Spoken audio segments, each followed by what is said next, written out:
Hello everyone, welcome back to the channel. If you have been following along with the Rust series, thank you. It means a lot. Today we are starting something new. We are going to learn Zig together. And I want to be upfront about something. I am learning this alongside you. So this is not me as an expert teaching down. This is us figuring out a genuinely interesting language together, step by step. I think that makes it more honest and hopeful, more useful. So, what is Zig? Why does it exist? And is it worth your time? By the end of this video, we will have Zig installed, a project set up, and your first program running. So, let's go. Why Zig exists? Every programming language exists because someone was frustrated with the ones that came before it. C is a powerful but dangerous. You manage memory yourself, and if you get it wrong, you get crashes, security vulnerabilities, undefined behavior. It has been a foundation of system programming for 50 years, but working with it takes a lot of discipline. C++ tried to fix C. It added classes, templates, exceptions, and lot other things. It fixed some problems and introduced new ones. Today C++ is massive, complex language, very powerful but not very simple. Rust came along and said, we can make this safe, and it does. Rust has a borrow checker that checks memory error at compile time. It's brilliant, but it has also a steep learning curve. If you have done our Rust series, you know what I mean. Rust is really difficult. Zig looked at all of this and asked a different question. What if we just make C but better? No hidden complexity, no surprise behavior, no second language hiding inside your code, just simple and explicit and fast. Now, that is a Zig pitch. Explicit and no hidden magic. A C replacement done right. Everything in Zig comes back to three core ideas. What these are not just marketing words, these are actually what you write code every day. So, your first rule, no hidden control flow. In C++, when you call a function, it might throw an exception. That exception can jump you out of your current function and the function above it and the one above that, all the way up to the stack invisibly. In Zig, that cannot happen. If a function can fail, the type system forces you to handle that failure right there in your code. You cannot ignore it, nothing can happen in your back. Rule 2, no hidden allocations. In a lot of languages such as Python, Java, even part of C++, calling a function might allocate a memory on the heap without you knowing. In Zig, if a function needs to allocate memory, you have to pass it an allocator explicitly. That means you never know when a heap memory is being used, means you will always know when a heap memory is being used, and we will spend a whole video on this later. It is one of the Zig most important features. Rule 3, no preprocessor, no macros. In C, macros are this separate mini language that runs before your actual code compiles. They are powerful, but they are really close and error prone. If you have seen macros and do like a want to calculate x square, you know if you miss a bracket, it could become a very different issue for you. So Zig removes them entirely and replaces with them something called comp time, code that runs at compile time, but written in the same Zig you already know. We will do a dedicated video on comp time too. It's a genuinely mind-blowing idea. Now, we will see where is Zig used today. Zig is still a very language. It's not even hit its version 1.0 yet. So we are in actually pre-release phase right now. But it is already being used in some serious production systems and tells you something. So the most famous example is Bun. If you have ever heard of Bun, the JavaScript runtime that compiles with Node.js, it is written in Zig. The performance critical parts, the IO layer, a lot of internal clue. The fact that one of the fastest runtime in the JavaScript ecosystem is built is a very strong signal that you should learn this language. Then we go to the TigerBeetle. is a financial database is also written entirely in Zig. It handles billions of financial transactions and what they call it deterministic performance, meaning it performs consistently, no surprises. For financial system, that is critical. Then the third is Mac, is a gaming engine built in Zig. It is modern, modular, and it is pushing what a system languages can do in a real time applications. And then the last and the fourth thing it called Zig CC. Zig actually ships a C compiler built in. You can use Zig as a drop-in replacement for Clang, and many open source projects have started doing this because Zig makes cross compilation building for a different operating system or a CPU almost trivially easy. Now, we will go to the fifth end. Enough with chit chat. Now let's do something productive. Let's do some code. So here, whatever platform you are in, you can follow along with the same command. I'm on macOS, so I will use brew. Okay, so let me go to my programming window. I have already created a folder called Zig. I will do brew install Zig and let it install. Let me clear my terminal and then I check the Zig version. So it should show me which version the Zig was installed, and then we can see Zig init. Before we do the Zig init, what should we do? We should create a new directory. So I want to create your first program called hello Zig. So I'm basically creating a new directory called hello Zig. I go into this new directory hello Zig, and then I do Zig init. So this is your first statement to initialize a project. So now it is done. So we are inside here, and this is the first Zig project that we have seen. Let's go to our next slide. So let's go bit to our directory structure. Zig init created two files that matter. First is source main.zig. This is your entry point where your program starts. Think of it like a main.rs or main.cpp in C++ or Rust.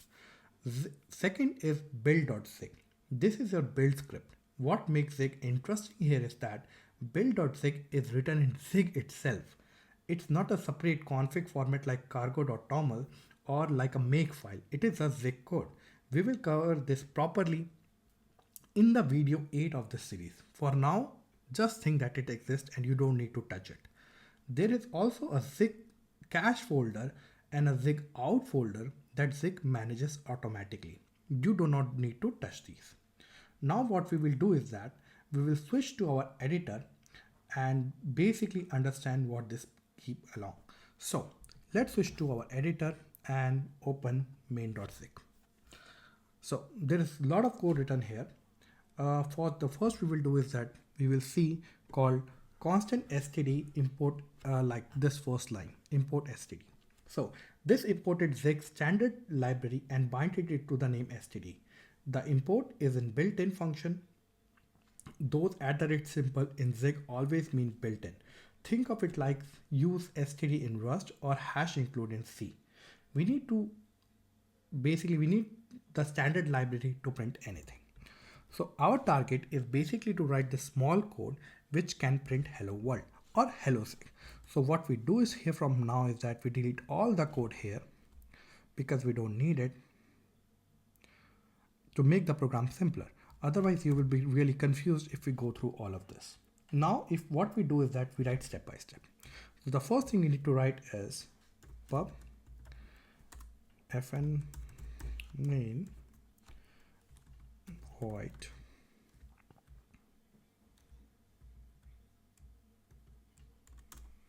now pub means that this function is public, visible outside the file. Function means main is the name, and like in most languages, main is a special entry point where your program starts. Void means that this function doesn't return anything. This curly braces opens the function body. Now we are inside main. We get a writer for std out, standard output the terminal. So what we do is that const std out equal to std.io.get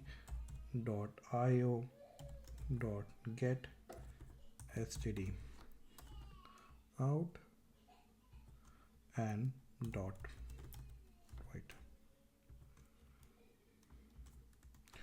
So std.io.getStdout gives us the standard output handle.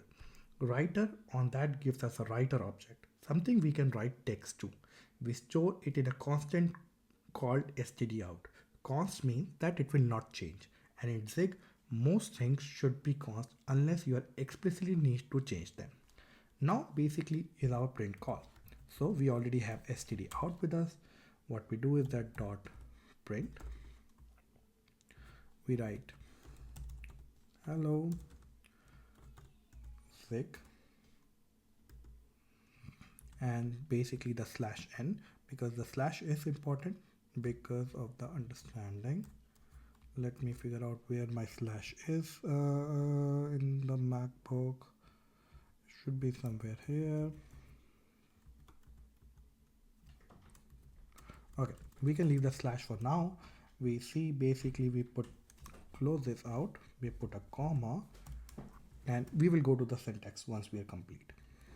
And we do this catch unreachable, and we close this out. Okay, so std print out is how we print text. The first argument is our format string hello Zig, followed by a backslash n for a new line, which we are not able to figure out where our backslash was. And the second argument dot basically the quotes is an empty struct. So actually we are pretty wrong here, so we should actually put this and then we should put this. So this is basically the correct angular bracket we should put. We shouldn't put the other ones. Okay, is an empty struct. It means we have no format arguments. We will learn about format arguments in the next video. Now this is important. Notice the catch unreachable at the end. This is a Zig, no hidden control flow rule in action. The print function can fail. For example, if stdout is closed or broken, Zig forces us to handle that possibility. We cannot just call print and ignore whether it worked. Catch unreachable is our way of saying that we are confident that this will not fail in practice. If somehow it does fail, the program caches immediately rather than continuing in a broken state. It is an intentional explicit decision. Do not worry.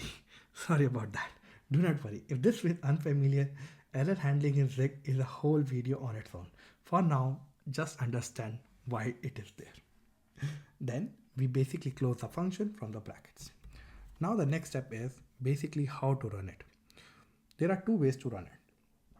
We have seen is basically one is the proper way of run it and one is the quicker way of run it. Now we basically follow the quicker way of run it. So what we do is that we go to our compile, we clear this out, we do Zig run src main.zig. Now this compiles your file and immediately runs it. You will see it says hello Zig. So let's try to fix this code. So the issue is that we don't know much about this language, and currently we are which Zig version we have installed.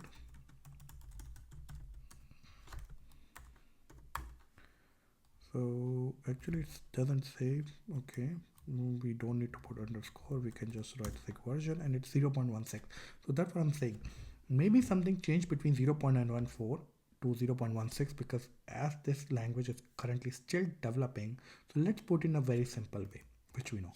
We will just remove everything which is basically very complicated to us, and instead of std out, what we write it std.debug.print, and actually this is okay. Let me clear this out, and then we do Zig main was, and it says that, oh, I didn't save this.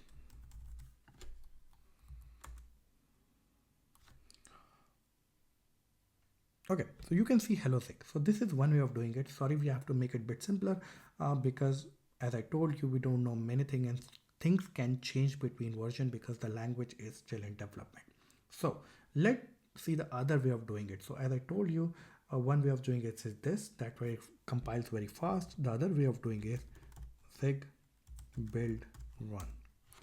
And This basically reads the build.zig file, compiles the whole project and runs it. So you will see the same output. The difference is that it also saves a compiled binary to zig out, which was basically not there before. So you could ship that binary to someone else and they could run it without having it installed. So basically this is just a binary which anyone can run. So now you see a difference how to run this zig, like one with directly with the run command and the other one with the other command. So let me move to my PPT section. We have done this, and now basically we will see what we have covered today. So we have covered today that why zig was created and what the problem it solves. We have seen the rules. We have installed the zig.